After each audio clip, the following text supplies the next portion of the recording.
Welcome to ILTV's Insider. I'm Aaron Porras, and today it's Israel's third peace agreement with an Arab Muslim country since this summer, and the fifth in Israel's history.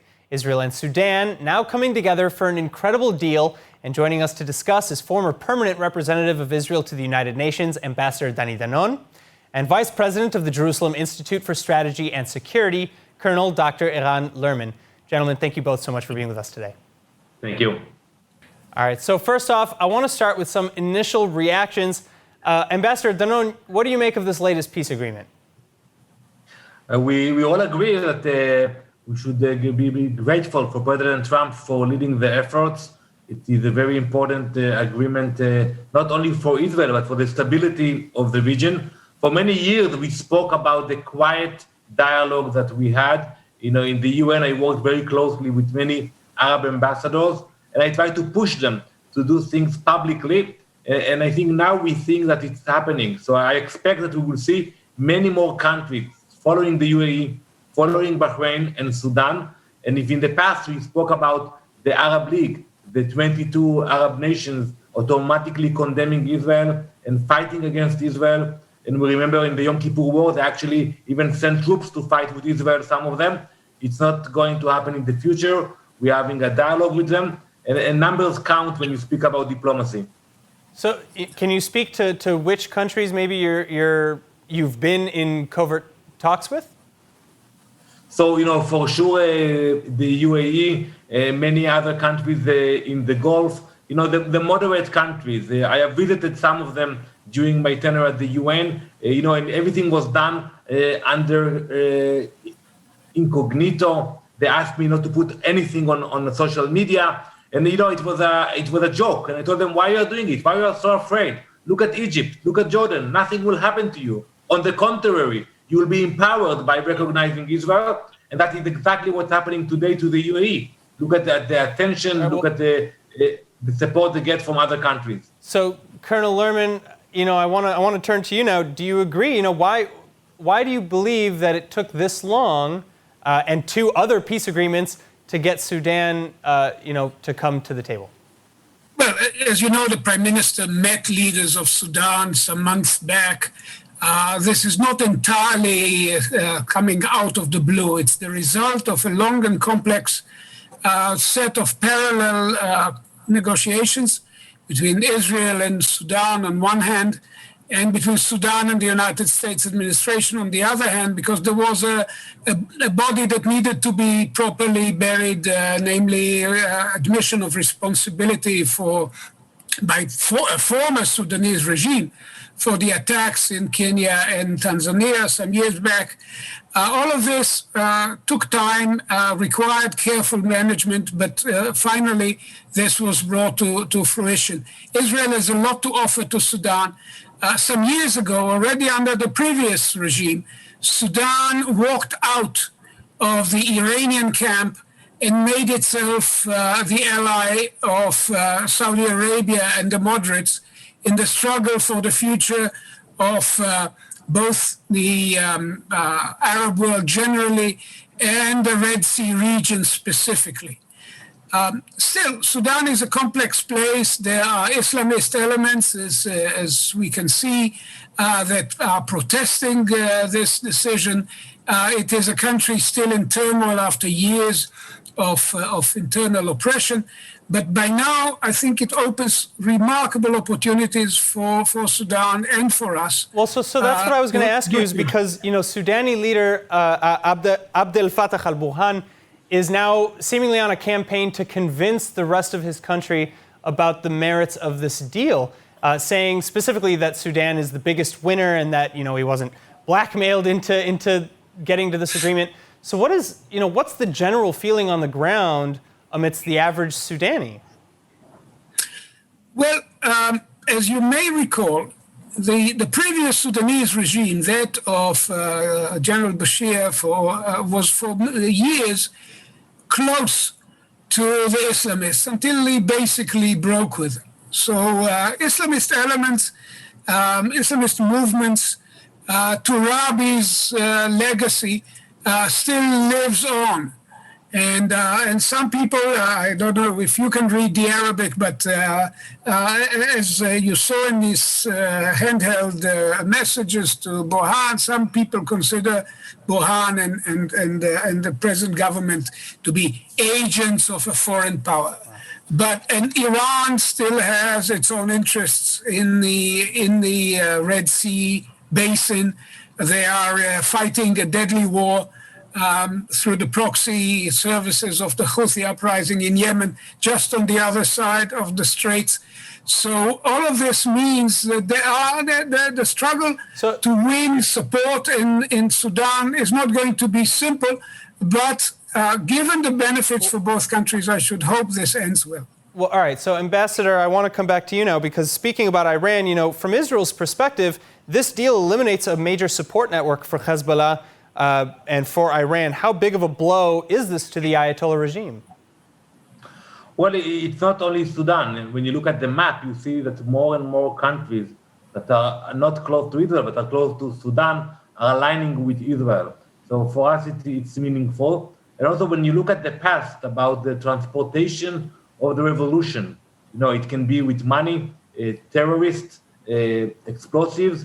They used Sudan as a major way of transportation, and it came from Sudan to the Red Sea into the Sinai, and at the end of the day, we found those missiles and rockets in Gaza. So I think the fact that today we have an open relationship, it will lead to cooperation on those issues. It will be harder for the Iranians to export the revolution. They will continue with that, I have no doubt about it, but they will have to spend more money, more efforts in order to send weapons and terrorists to the region. All right, well, so I want to turn now to Sudani asylum seekers who are here in Israel, because there has been an agreement now with Sudan to repatriate many of the people, of the Sudanese people who have crossed into the border and have been in Israel now for many years. But while some say that they would happily return to Sudan if the peace is real, there are others who are calling this a peace with a, quote, rotten regime. How would you respond? So I think we have to act according to international law, and there are strict procedures about that. Basically, you want to make sure that those people, when they come back to their countries or regions, are safe over there. But if there is no risk to their lives, there is no reason for them to stay in Israel. And I think we should encourage that. We should give them incentives, financial incentives to go back with some funds to their countries. But at the same time, we have to act according to international law and make sure that when they come back, no harm will happen to them. Yeah, so I was going to ask, how can such assurances be given? Can their safety be assured? Colonel Lerman, I'll go to you with this. Well, what has changed is that under the previous regime, in the days of Bashir, the very act of coming to Israel was considered tantamount to treason and punishable by death. So obviously, this is no longer the case. They are free to come back to a country where there will be an Israeli embassy and relations will be normal. And I should assume that there will be also other safeguards negotiated to ensure that they come to no harm. The whole notion that Sinai should be a point of transition, by the way, a very dangerous and problematic transition for African work seekers to Israel has proved to be of dangerous import to us and to those who made the journey. So there needs to be a solution to the problem that has been created. And if once they are safe to go back to Sudan in terms of Sudanese law, there's no reason not to make these arrangements with, as Ambassador Danon properly said, with the right incentives and inducements. Ambassador? I think it's a national interest for Israel to promote this issue. In the past, we were criticized about that. And I think today we will find a peaceful manner to give incentives to promote it. And also we have to think about the Israelis who for years asked for those people to move on. We are a humanitarian, but we also have to think about the humanitarian needs of the Israelis who live in those neighborhoods.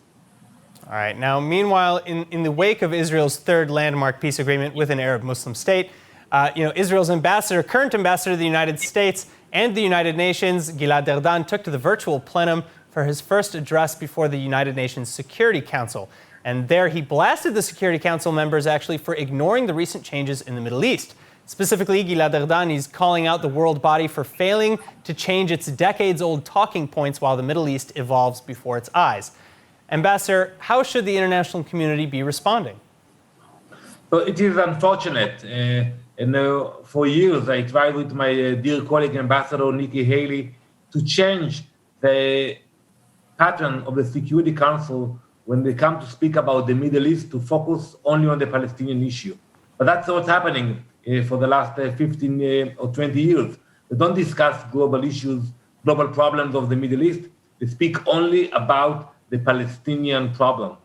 So you cannot call it a debate about the Middle East. That's what's actually happening now. I would expect everybody to congratulate Israel for signing those important peace accords, to encourage other countries to engage with direct negotiations with Israel, but that it's not the case. Whenever they come together to speak about the Middle East, they choose to criticize Israel, to apply double standards against Israel, and I don't think it will change in the near future, but we should ignore that, and we should continue to work directly promoting the bilateral relations with more countries. Today we have diplomatic relations with more than 160 countries, and I think in the next few weeks, we will see more countries normalizing their relations with Israel. Colonel Lerman, do you agree that aside from the biases and the double standards that have been historically presented at the United Nations, do you agree that they're not doing enough, especially the Security Council, with respect to Middle Eastern affairs? Well, this is a long history of absurdities. You may recall that back in 1979, when we signed the peace treaty with Egypt, we could not secure the support of the United Nations for that landmark event. And therefore, for example, the international force in Sinai is not a UN force, but a force that draws its authority from Israel, Egypt, and the United States. And there's been a recurrent pattern. And the absurdity becomes even more manifest when you consider that the Arab League, under Egyptian leadership and guidance, refused to take under consideration the Palestinian moaning and complaining about these breakthrough agreements, because the Arab League is no longer willing to ignore or to criticize these developments. Egypt joined with Greece and Cyprus in the trilateral summit of their leaders on the 21st of October in welcoming the Abraham agreements with the Gulf countries, with the UAE and Bahrain. This was just before the Sudanese announcement. And then Egypt, the leader of the Arab world for many years, a country that criticized other Arab countries when they normalized, which is, of course, a paradox because they were the first to do so. But for many years, they were critical. Nowadays, they are openly supportive, and the international community should take a cue once and for all from what's happening in the region itself. Well, so why do you believe the United Nations is ignoring these landmark peace agreements, as you said, also at the time of Egypt's signing its agreement with Israel? Well, old habits don't die easily, and many countries in the non-aligned movement think that they can gain some kind of automatic support from the Muslim bloc or whatever. But this is fraying very quickly. This is breaking apart. And I believe that we shall be seeing this changed quite rapidly also at the UN. Just consider that right now, France, permanent member of the Security Council, is under a vicious attack by Islamists and by the regime of President Erdogan in Turkey and by Iran. So the real concerns of the region have very little to do with the unresolved Palestinian question, which we all hope to see resolved one day, but rather with other issues that the international community should take into consideration. Ambassador Danon, a similar question. Erdogan, again, he pointed out to how the United States administration has now demonstrated for the first time in 25 years that a different approach to the region can yield results. Will the rest of the world recognize this fact? They have to do that. It might take some time, but at the end of the day, you cannot ignore reality. You cannot ignore the fact that you're going to have direct flights from Tel Aviv to Abu Dhabi in a few weeks. You will not be able to ignore the economical progress that we will see in the region, the military and cooperation and other issues. So I'm sure it will happen slowly. And I think that the more collaboration, public collaboration, you will see between Israel and our allies in the region, the faster it will happen with the Europeans.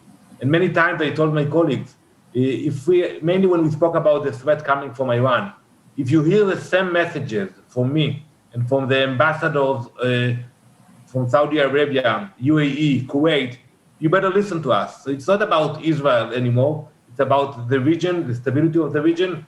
So that's why I think we should try to sign more agreements with more nations in the region and to build that block of moderate countries facing the threat of Iran.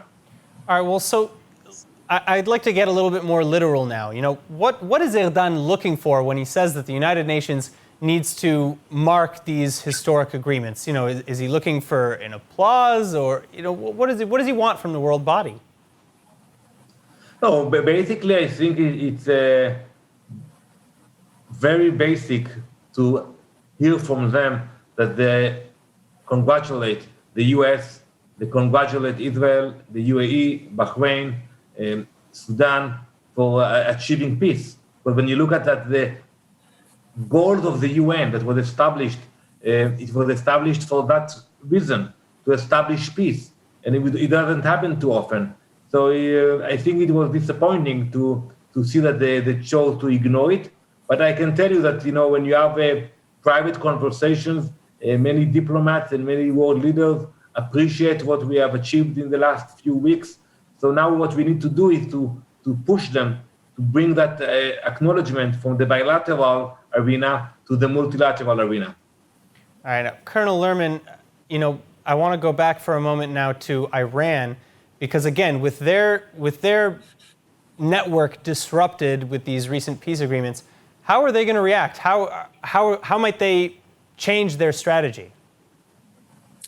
We don't know yet. Iran is facing almost a perfect storm of problems. United States has reacted very firmly to the use of Iranian subversion and violence in Iraq with the death of Qasem Soleimani in the beginning of this year. The sanctions are biting hard. The corona crisis is quite severe. And more recently, in two countries where they did have a firm grip on politics, or maybe even in three countries, in Iraq, in Lebanon, and to some extent maybe even in Syria, they are facing challenges to their control. They used to boast that they now control 4 Arab capital cities, Beirut, Damascus, Baghdad, and Sana'a in Yemen. In Yemen, there's a bitter war being fought with the Saudis and the UAE fighting the Iranian proxies. By the way, the Sudanese defected, so to speak, from the Iranian camp to the Saudi camp years ago, and that already seriously disrupted Iranian strategy. In the Gulf, as Israel builds its relationship with these two key players, the ability of Iran to undertake such audacious attacks as we saw on shipping and on the Saudi oil facilities last year may be increasingly curtailed. They may try to strike back. I think they will now wait to see how the American elections turn out. And if they have to face 4 more years of Trump, they may need to understand that they will have to come to terms.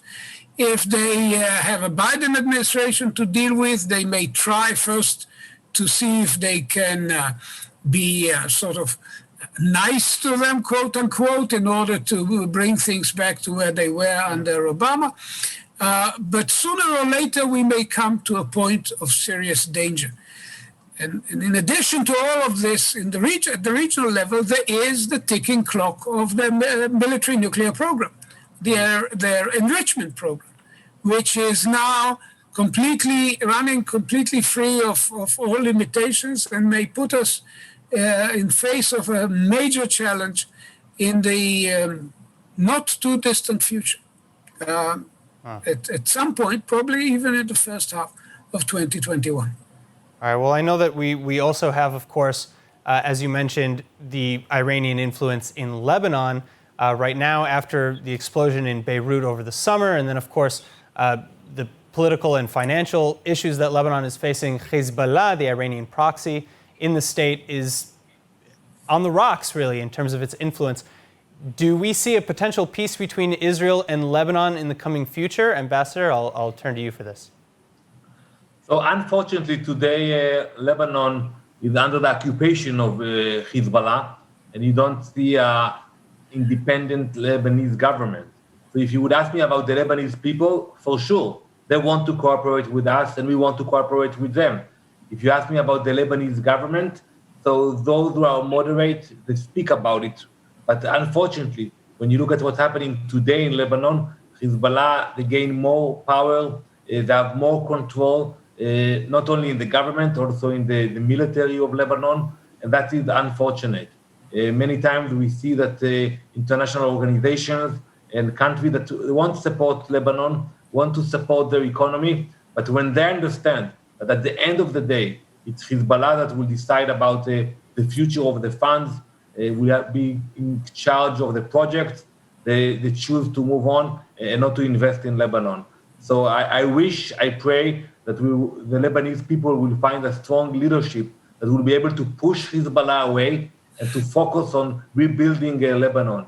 It is unfortunate because at the end of the day, when Hezbollah will decide to attack Israel again, we will retaliate, we will defend ourselves, and the price will be paid by the Lebanese people who are under the occupation of Hezbollah. All right, well, thank you again, Ambassador Dani Danon and Colonel Dr. Lerman, for joining us. And everybody watching at home, please tune in next time on Insider for more in-depth analysis on everything Israel. And if there's a topic that you want us to cover next, please let us know in the comment sections online. Finally, remember that for more news from Israel, follow ILTV on Facebook, like us on Instagram, and subscribe to our YouTube and Roku TV channels. I'm Aaron Porras. Thank you for watching.